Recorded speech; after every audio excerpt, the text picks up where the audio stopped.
As JB said, my name is BJ McElroy. I'm going to spend a little bit of time talking about where we started, where we are, and kind of walk through a lot of the neat, intriguing projects that we have going on to make sure that we're delivering that best product to folks like Jeremy every single day. To level set, for those that may not have been here last year, what is Prime Pursuits? Prime Pursuits is a customer-driven, vertically aligned community that sources and finishes high-quality Black Angus calves for an end-to-end supply chain for Walmart. So let's unpack that a little bit. High-quality Black Angus calves. Calves have to be registered, must be sired by a registered Black Angus bull. Our hope and preference is those are from 44 Farms Angus Strong bulls. If you're not part of that program currently, we would invite you to our sale in February there in Cameron, Texas, to be enlightened about how you can become part of this great paradigm-changing program. We know how they perform in our supply chain, and so we encourage your participation there. Why do we exist? For folks like Jeremy. We are customer-driven. In that meeting in the barn that Bob referenced in 2016, as Walmart gathered with Ryan and David and many others, the first question they asked was, how do we serve the customer better? Every decision we make, every conversation we have is, how do we serve the customer better? How do we give them access to the best Angus steak at an everyday low price? Who are we? We are a vertically aligned community. Vertically aligned, not integrated. This is not owned and operated by one person or one entity. Folks, this is a coordination and collaboration of thousands of folks across America. Thousands of folks that are aligned in people and process, but most importantly, we're aligned in purpose. Aligned in the purpose to serve customers like Jeremy that great Angus beef at an everyday low price. That unified purpose connects us. That unified purpose makes us the community that we are. And this community does not exist without Walmart's big and bold vision and to do things that others were not able to do. We have Creekstone Farms in Ark City that processes the cattle. From there, those subprimals are sent to RKF, as Bob mentioned, the case-ready plant, where they're cut into individual steaks and to sent to millions of customers in those 565 stores. Collaboration and coordination of these partners is stronger than it ever has been before. We've all encountered obstacles and struggles of the past year. But what I can say is that the collaboration between us and Walmart, the collaboration between us and the backgrounders and feeders and the producers, we're rolling up our sleeves, we're sitting across the table from each other, we're looking each other in the eyes, and we're working through those problems. Folks, the partnership is stronger than it ever has been before. But at the heart and soul of this community is the 2,000 ranchers, the 40-plus backgrounders, and the 9 feed yards. All of this is made possible because of Walmart's steadfast commitment and investment in each and every one of us. As a result, this community is synchronized and, as I said, stronger than it ever has been before. Folks, this community, all those dots and all the people that work to connect those dots and are working behind the scenes of those dots, this community together, working together, has been able to ship over 415 million pounds of McLaren Farms beef. An accomplishment that has taken a tremendous amount of collaboration and coordination amongst all the stakeholders. Every single one of those dots, and like I said, so many that work in between it. The energy and excitement and momentum of this program right now is contagious. As Bob mentioned, we're looking for ways to improve red meat yield and lower our cost of production. So we mentioned the use of Experior and implementing implants at the feed yard level. The specification with you all does not change. We buy the best from the best. Before folks like Jeremy can enjoy that sizzle of the steak, we want to talk a little bit about what is going on within the pillars of our program to help deliver that 415 million pounds. The pillars that we talked about last year are all powered by our incredible system, Prime Intelligence. And again, after lunch, you guys are in for quite a treat. Claire and Bonner and what we have to reveal, it's going to blow your socks off. How do these pillars work? What are we doing within each one of these to deliver the finest Angus beef at an everyday low price? Traceability. Tracking and collecting information on an individual head basis. Once we track it and we collect it, then we can trust it. Once we trust it, we can share it. We become transparent. Once we share the information with the right person at the right time, now there's accountability. There's accountability to make continuous improvements in our operations. Those continuous improvements allow for better accuracy and allow us to better forecast, thereby increasing predictability. That allows us to then focus on data-driven decisions that allows not only our entire supply chain to be more consistent, but the consistent product that the customer they get that same product every single time. And when we're able to do that, the community is able to live better, and the community is able to work better. And that confidence fuels innovation. So what are the things that we're working on in these different pillars to help deliver that 415 million pounds? We have a lot. I can't go through all of them, but this is going to be kind of a highlight reel. But traceability, again, it's the tracking and collecting of information on an individual head basis. As Bob said, not by lot, not by group, by each individual head. We talked about last year about it being a social security number. We have over 1.2 million head of cattle in Prime Intelligence, generating over 1.5 billion rows of data. That sounds like a lot, and it is, but in the grand scheme of things, it's not. We're looking to expand that exponentially. So what are the things that we're doing? Over the last year, we've been on a journey to work with our backgrounders. For those that are in attendance, we know it's a busy time. We appreciate you making the journey out here. We appreciate your diligence and efforts to collect the health and treatment of information. This is allowing us to become proactive versus reactive. I was visiting with Carl, and he was talking about how a ranch in North Dakota had seen a spike, an anomaly in the treatment information. So they sat down at the computer, pulled up Prime Intelligence, and they were able to look at treatment information by calf EID. Upon investigation, they were able to take and correlate that back to cow information at the ranch level. And as a result, they were able to become proactive. They were able to make changes in their protocol and management, and we've already seen vast improvements on their health performance this year.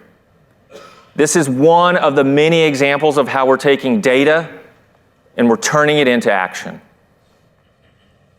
The DNA Project.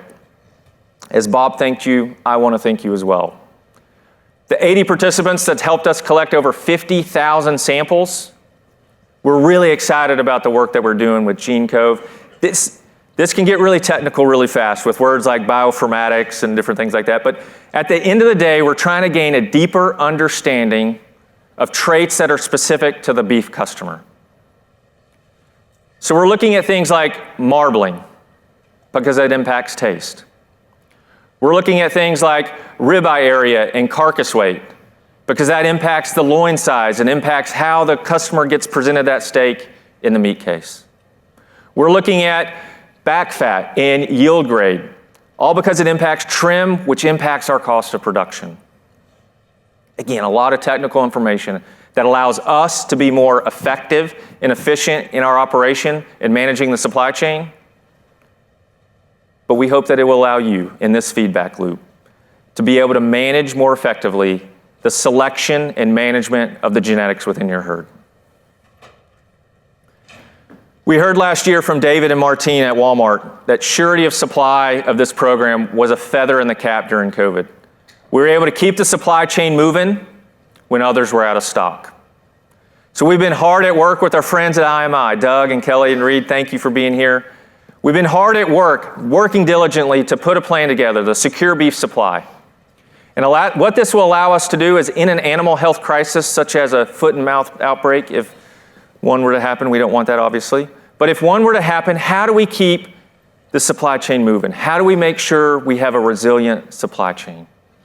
And I'm happy to report with all this incredible work that we're looking to be not only 100% completed and approved at our feed yard level, but also our backgrounders by the end of this quarter. This will allow beef to continue to be placed in the meat case, so Jeremy's not out of stock. Doug, again, thank you and your team for your incredible efforts on that. Very, very big, important stuff. So once we track it and we collect it, then we trust it.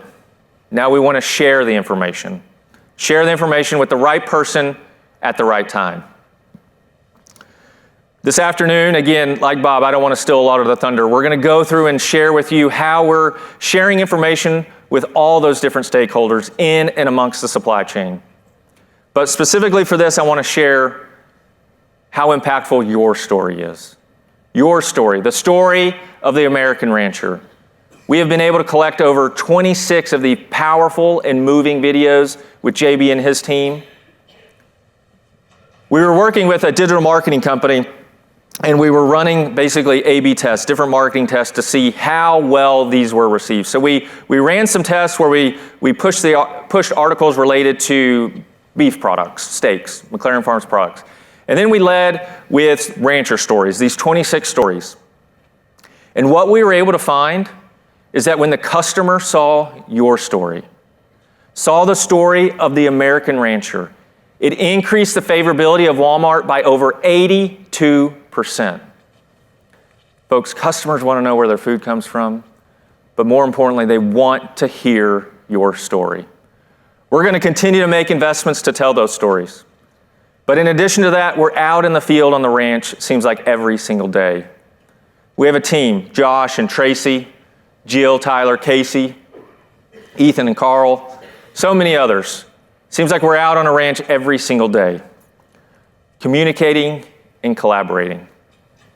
Because again, once we share the information, folks, now we're accountable. We have to make continuous improvements, and that does not happen without communication and collaboration and a partnership with you all at the ranch.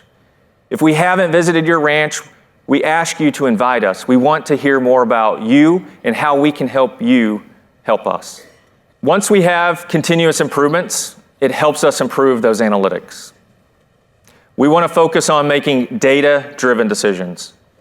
Bonner's going to spend a lot of time this afternoon. He leads these efforts. We have a lot going on. I'm really excited about a lot of the work that we're doing here. We're collecting a lot of data.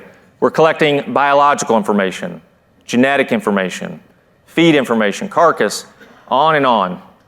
We're looking at how do we incorporate the environmental aspect, weather. I know what you're thinking. Weather is very hard to predict. We all encountered that trying to get here to Scottsdale.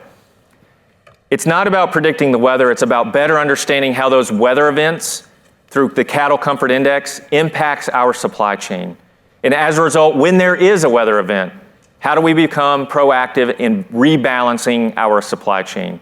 A lot of neat and intriguing things yet to come in those efforts. We're collecting a lot of information. We want to continue to collect a whole lot more. So we've been working with the leader in predictive analytics, SAS Institute.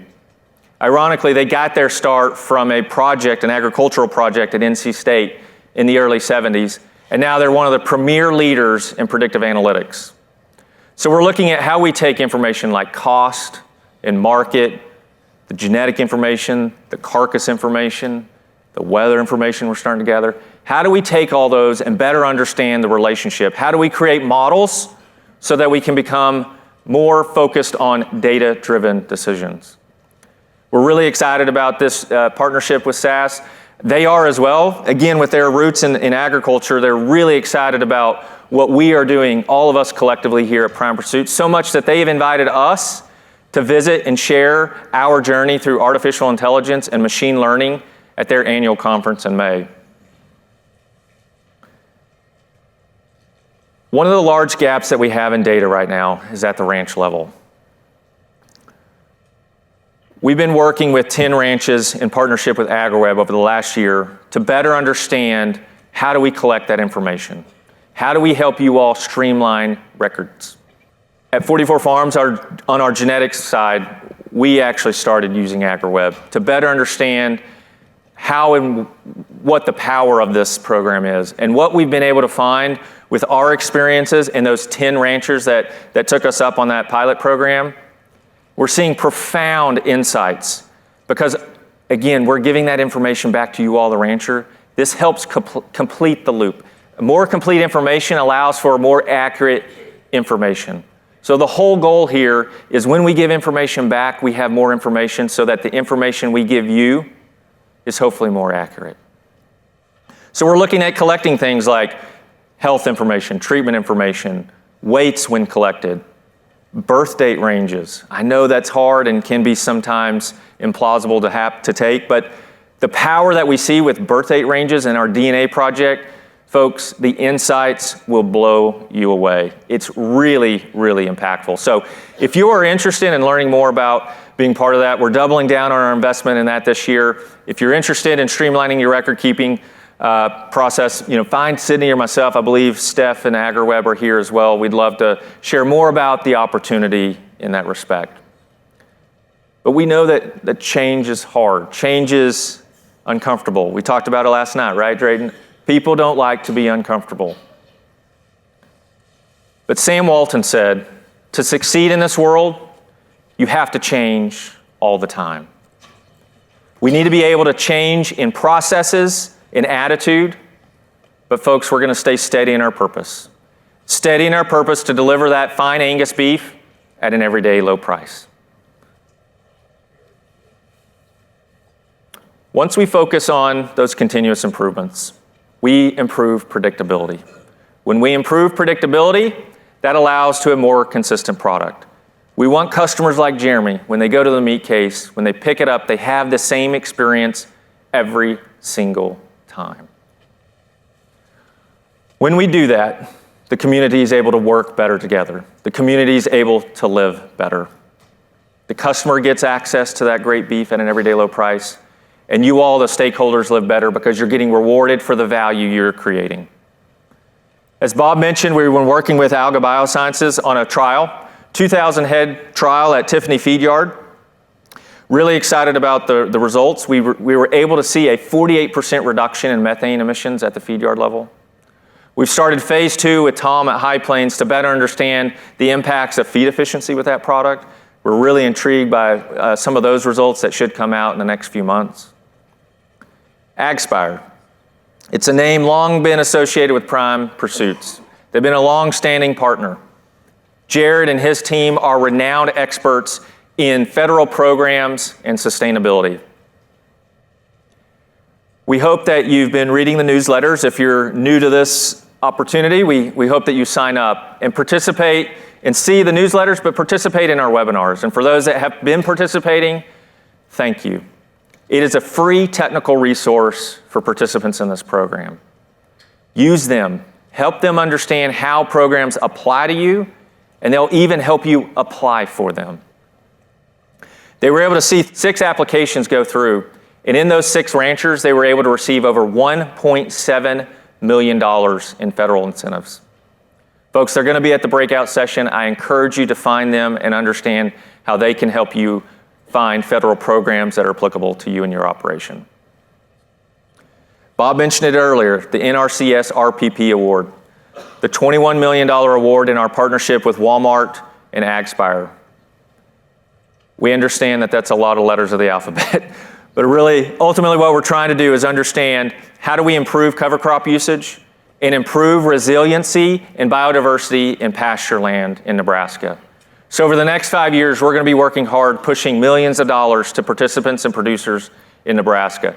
So if you are in Nebraska and you're interested, we ask that you find Warren or myself. We'd love to share more with you about it. The American rancher is vital to the story of the United States economy. Agriculture is the lifeblood of our country. And you all, the ranchers, the producers, your operations, you are the thread of your community. You're the ones donating to your Little League teams and your churches. You're buying from small businesses. For 2023, this community working together, helping folks live better, was able to create 12,000 jobs and generate $1.8 billion in economic impact to the United States economy. That money is flowing through you, through your operations, and through your local communities, and multiplying the United States economy by $1.8 billion.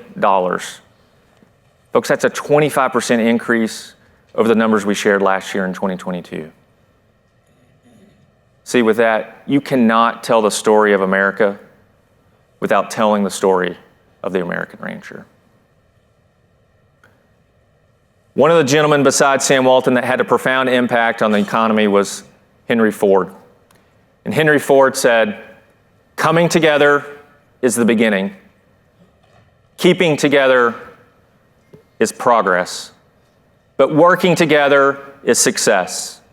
And the man responsible for working with you all each and every day, making sure that your operation is a success and our operation is a success, is industry veteran, happens to drive a Ford, our Chief Procurement Officer, Warren White.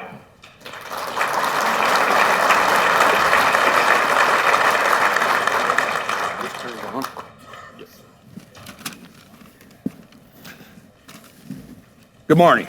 I'd like to take this opportunity to thank some folks in this room that's what we really appreciate. We're humbled that you're here. Obviously, the Walmart team, those of you that are here now and hopefully still coming.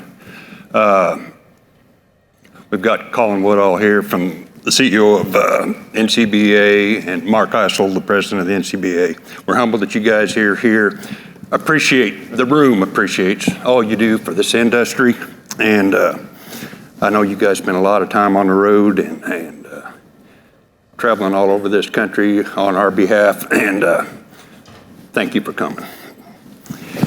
And really excited to get Randy Block here with CattleFax again, and he can answer the question I've been asked 27 times in the last 24 hours about what this market's going to do. So I'm excited he's going to do that for us.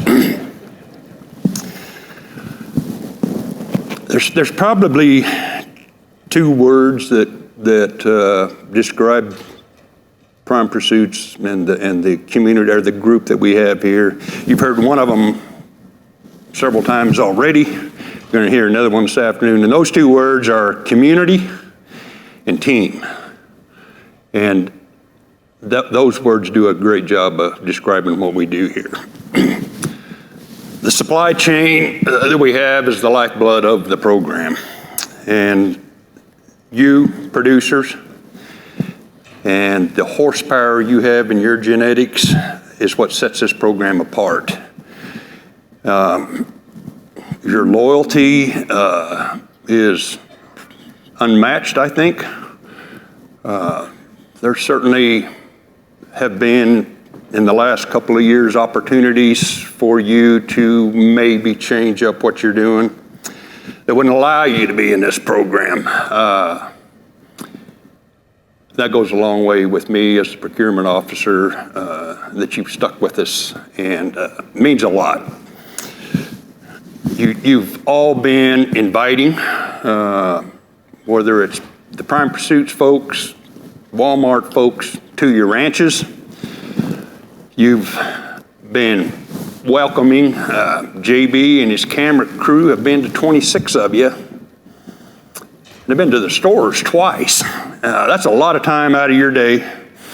And most of you are probably like me, and when the camera comes on, you forget how to talk. But we've got some fabulous stories, and as JB mentioned earlier, we're looking forward to a lot more of them to come. Bob mentioned some pretty big changes that are about to happen in this program. I think it's really important that you get this message that we have a supply chain that is unmatched in the industry. And there's a reason why we're not changing our specs on the procurement side. We have to have predictable Angus genetics, and we we aren't going to change those specs because we have a predictable supply. And when we have a predictable supply that we have, and we got folks like Jeremy that says every time I go, it's the best one I have. And I appreciate your comment about you've ruined your experiences at the steakhouse. That's good to hear. I can tell you, I believe that too. I've gone to a lot of nice steakhouses, but none of them match what I cook on my grill. Probably most of you would say the same thing. And the last thing I think, one more thing. You heard BJ mention 12.3 million acres. We don't get 12.3 million acres into Project Gigaton without extra work that you guys have done, whether it's environmental awards or environmental practices. That's extra work on you guys. We know those of you that do it, which is probably most of you. It does help your operation. But when Walmart proposed that goal to us, we didn't have anywhere close to that many acres. We got a lot of you guys to join, most of you to join up and do the beef care program.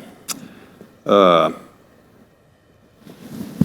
lastly, I think what sets you guys apart, I talked to several of you backgrounders and feed yards here over the last 24 hours. And they all, Carl and Ethan can tell you this as well, we want that guy's cattle next year. And that's a compliment to all of you producers out there when we get that request that we want your cattle next year. Then on beyond that, we've got 51 feed yards and backgrounders. I describe them as best in class.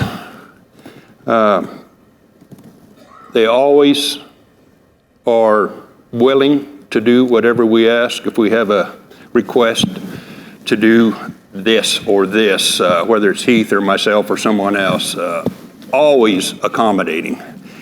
And we've got, I'm pretty happy to say we've got, of the 51, we have 31 that have approved secure beef supply plans.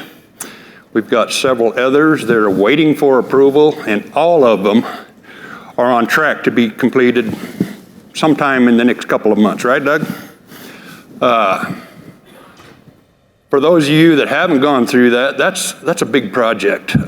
Really opens your eyes about what if, but the reason we're asking for this is because Walmart cannot have the supply chain interrupted for any reason.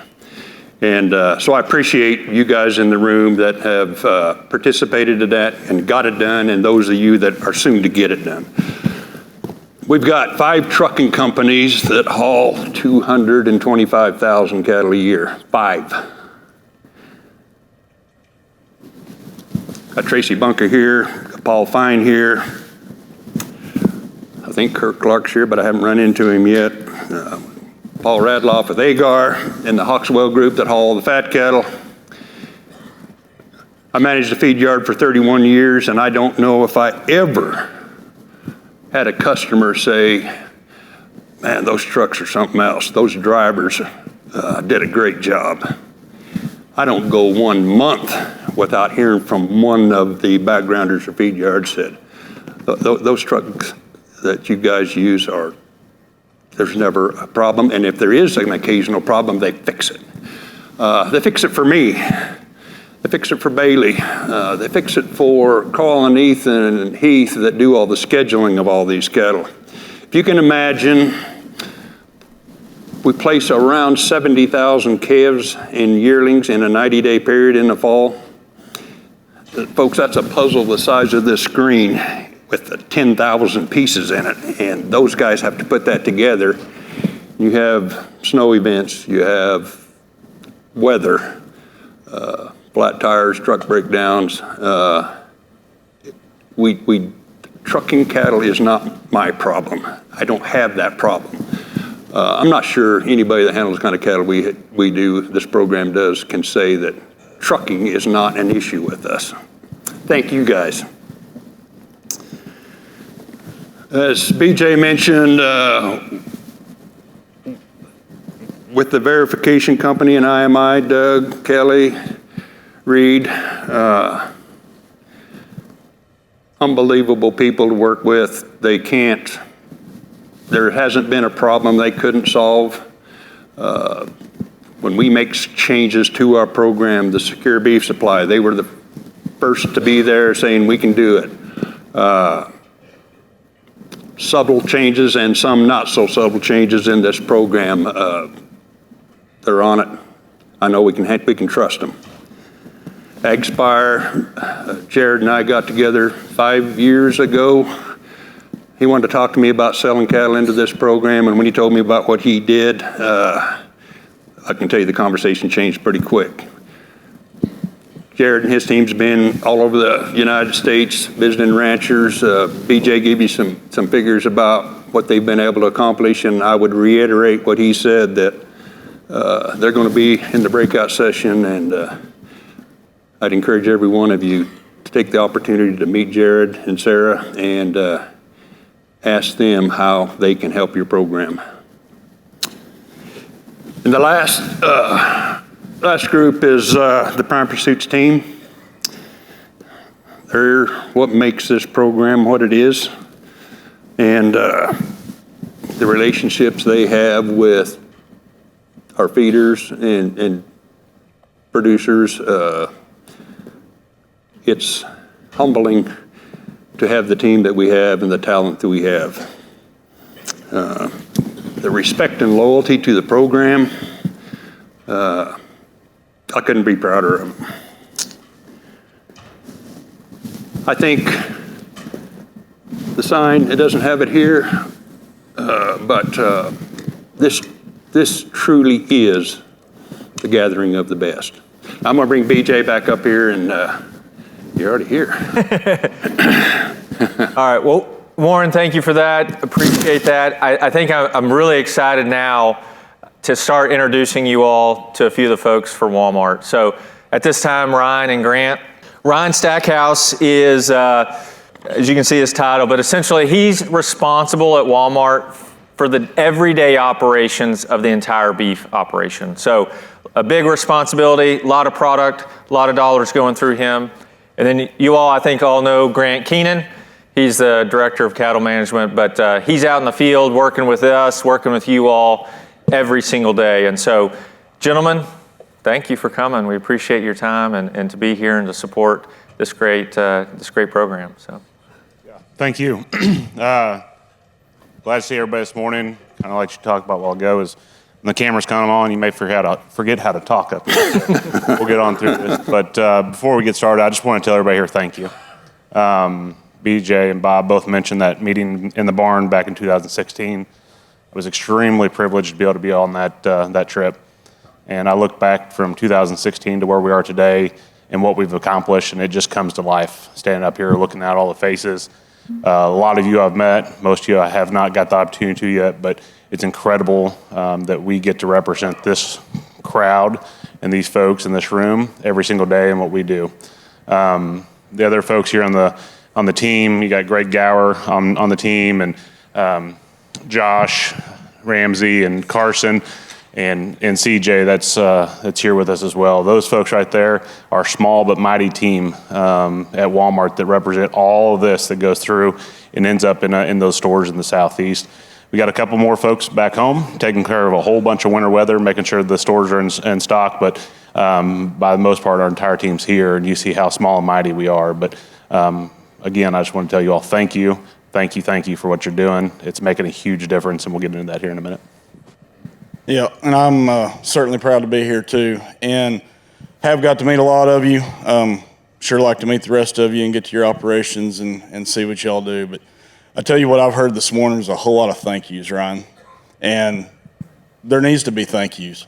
But growing up in this industry, there's never been a thank you like we had this morning from Jeremy back to the ranchers. The disconnect in this industry has been probably the biggest downfall of the beef industry, right? And what we're doing with Prime Pursuits and the Walmart team and all of the producers in this room, the customers that we serve, we want you to remember, and I think, I've talked about it before, and I'd say after this morning, you certainly understand now that our customer is your customer.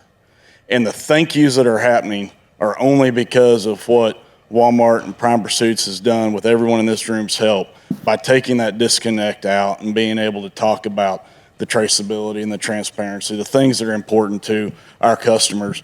And being able to hear that, it sure makes those mornings when it's, negative whatever in your country in Nebraska and up north, it makes it a lot easier to go out and take care of your animals and feed the cattle and do the things that you've got to do when you know you're serving a biggest purpose and helping people live a better life like our customer Jeremy and those others in the Southeast. So yes, thank you very much.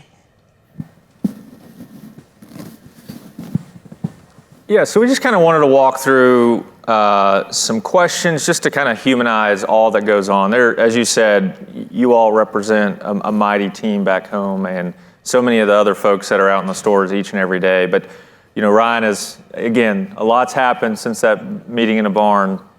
Kind of crazy to think it's been eight years.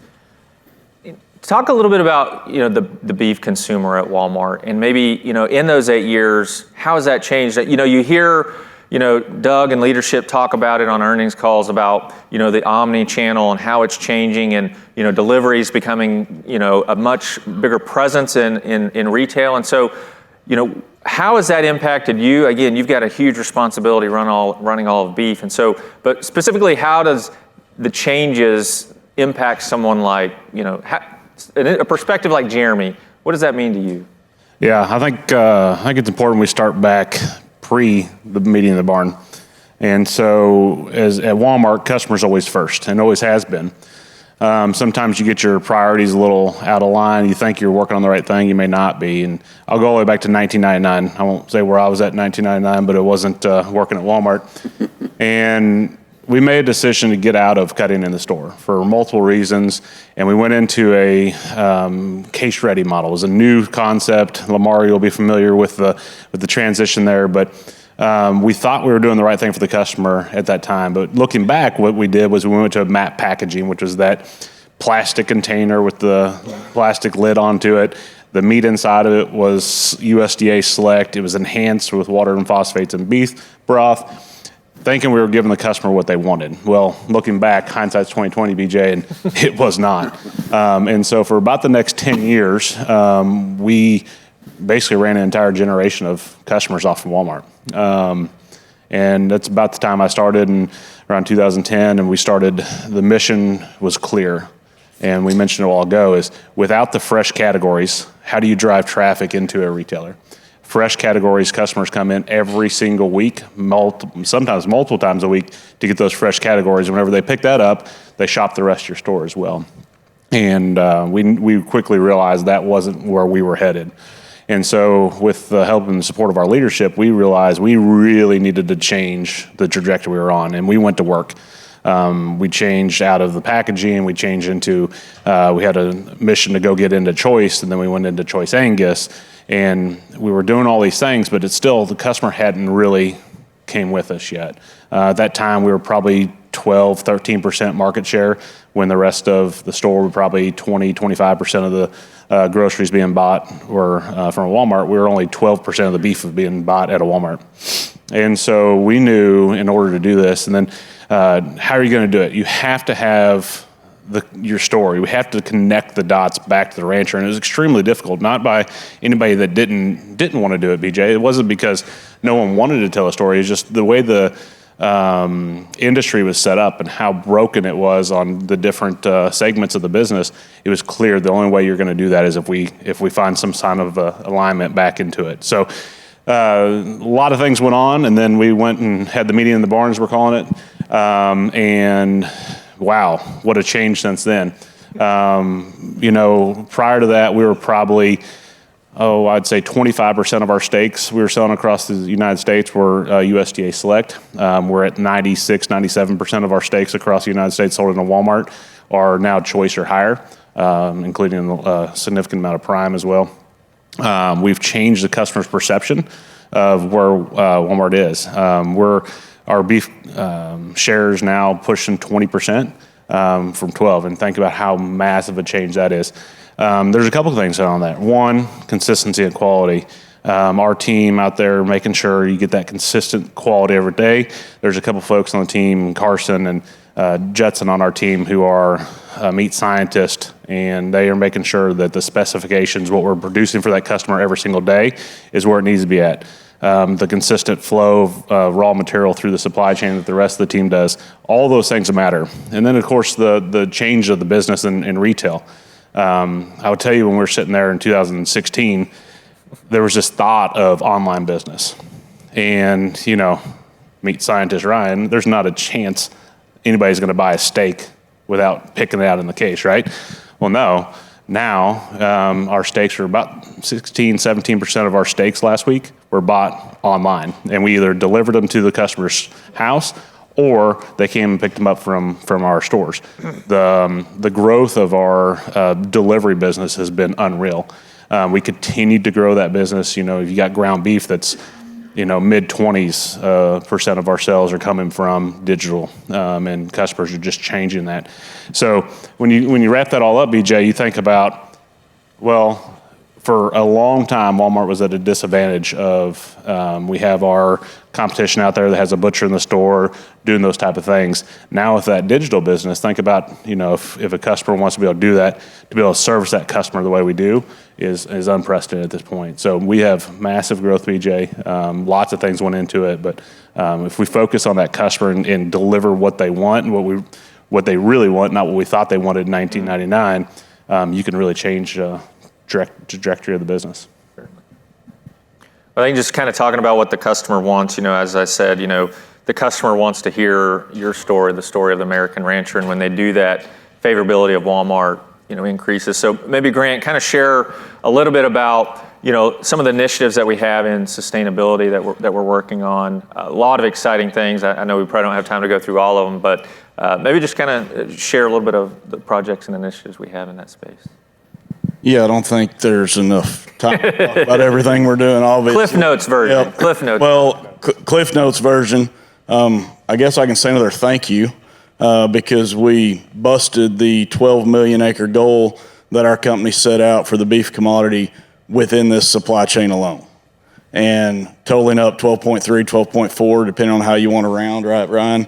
Total acres on that 12 million acre goal, and we're year 4, year 5 of the program. So the work that y'all are doing, the work that you were doing before this came along. I mean, we know that the ranchers are the true stewards of the land. You're the ones living with it, not the ones living on it. But being able to have the connection back to you and have that open line of communication, being able to tell our partners, being able to work with the NGOs that we work with and share with them all of the great regenerative and sustainability initiatives that y'all have on your ranches that you're already doing, that you have done even more of and gone to that next level since Walmart Prime Pursuits and our help with Jared and AgSpire. Everybody that has enrolled in Beef Care, that is huge for Walmart. Using that IMI program, it's leading to our success in being able to count those acres. It's also going to lead to some other things down the road. Hopefully we can share maybe next year some if we do this again, BJ, some really interesting things coming there that we'll be able to do with those Beef Care cattle. The acre goals, I mean, we look at things in total, right, but all the individual projects that we've done, like with the DAR feedlot, with the farmers that supply high moisture corn and silage into that feed yard, and working with those guys on cover crop programs, and all of the ranches that AgSpire's been to that we've started with those original pilot programs, and now really, there's no way Jared and his team can get to 2,000 producers across the country, but having them basically on, I guess I can say on staff, BJ and Warren, but at your access, at your reach to be able to visit with them on technical support and what are some federal funds or some private funds that might help us, improve our ranch and our property. So, those are kind of the highlights. The biggest highlight is reaching that goal. Yeah, and I'd jump in there again. I said this last year, but I'm going to repeat it because there's a Ryan for every category across Walmart, right? So you've got cocoa, you've got soy, you've got every every commodity you could think of that needs the sustainability practices that we need to focus in on, because it's so important to us and the world and how we continue to live the great lives we do. But every time I walk into one of those sustainability meetings, I'm representing all you all and representing beef. And I love going to those meetings because I know I have a better story than any one of my other partners that are walking into those meetings. I have every one of you that I can go out and tell your story. I've got videos of it. I can tell stories of it. I've been on your ranches. I've been through this. I can explain every piece of it. And there's not a person in the company that can talk about it that way I can. And so, again, another thank you, but it's incredible. And BJ, I'm in fear of talking too much here, but No. One of the things, sustainability, man, that word's got all kinds of tentacles to it. But I will tell you, I was in a meeting one time, and this is when it clicked for me. And I was in a meeting, I was in Chicago, and long story, but talking about sustainability in Chicago, it's a whole nother conversation. But a farmer came in, he put a picture up of a grass waterway in Iowa, and everybody was oohing and ahhing. I'm like, hold on, we're overcomplicating this thing. I mean, I got an entire industry of ranchers right here. That's what they do for a living. That's what they taught us in Paris, Missouri in 6th grade in soil conservation class. Like this isn't difficult to go tell this story. And that's when it clicked to me, is rather than going out there and trying to make sustainability something that is not, let's go out there and tell a story. Can we always get better? Absolutely. Can we continue to learn new things? I promise you there's things that they're teaching at University of Arkansas today that they didn't teach me 20 years ago. I promise you there's new things.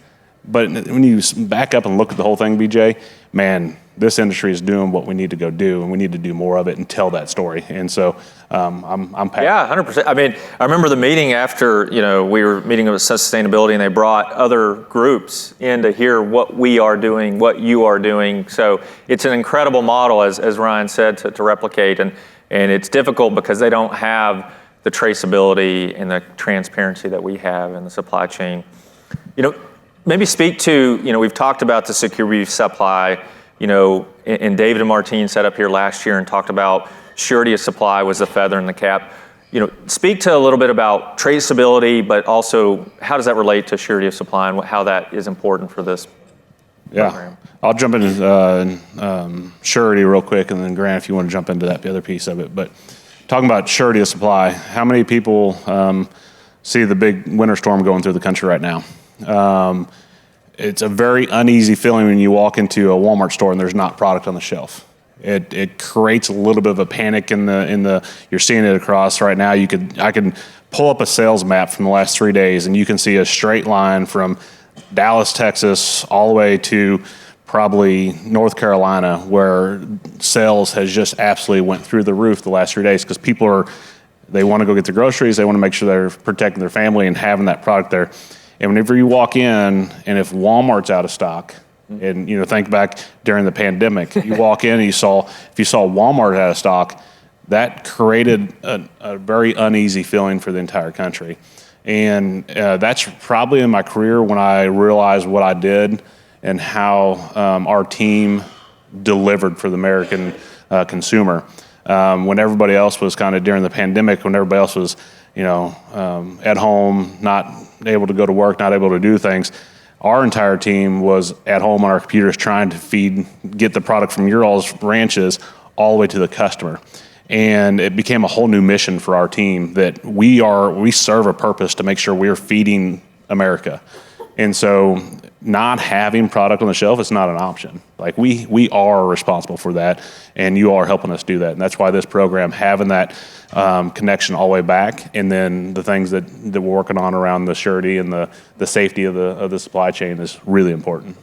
Well, Warren and I were sitting in Hereford office. I think it was like 5:30, and the whole bird flu email started, and just the ambiguity there of like what is restricted, what's not restricted. It was, it ended up being okay in that respect. But maybe speak to Warren and Grant about the uneasiness and ambiguity, but how the program at Secure Beef Supply is going to help resolve that. Yeah, I mean, it all starts with the individual animal identification, that traceability piece, and what IMI team, Doug and Kelly and Reed are all here, and their field staff, and getting the Secure Beef Supply put in place at all of the feed yards and the backgrounders. And I got to go to a couple of the feed yards when they were implementing theirs there at Tiffany, and went to a couple of the trainings and things. And, seeing that put into place, it allowed me to go back and talk to Ryan and David and everyone and let them know that, I feel good about the surety of our supply. We don't have the product able to go to the case-ready facility if we can't move it from the backgrounders into the feed yards and from the feed yards to Creekstone, right? So being able to see that process, being able to share with our leadership that we feel comfortable about it, meeting the parameters on hopefully we don't have an outbreak, right?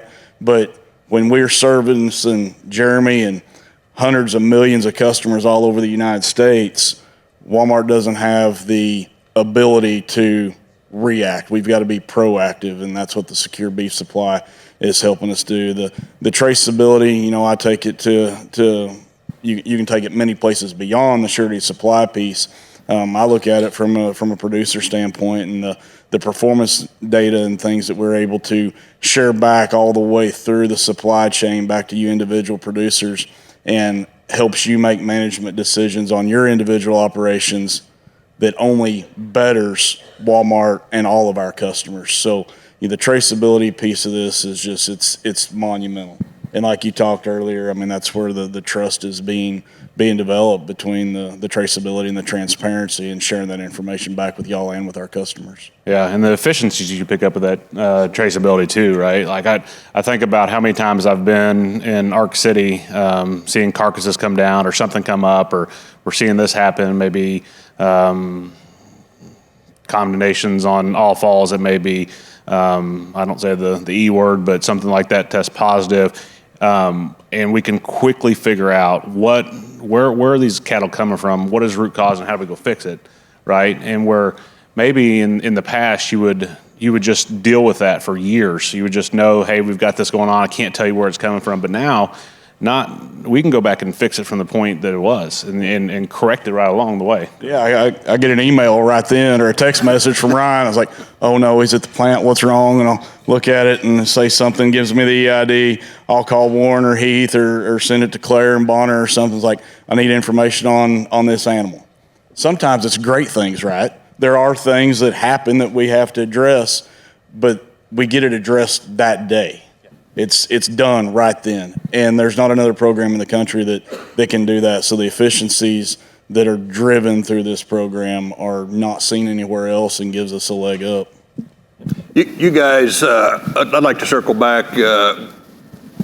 Both of you, Grant especially, have been to a lot of these guys' places.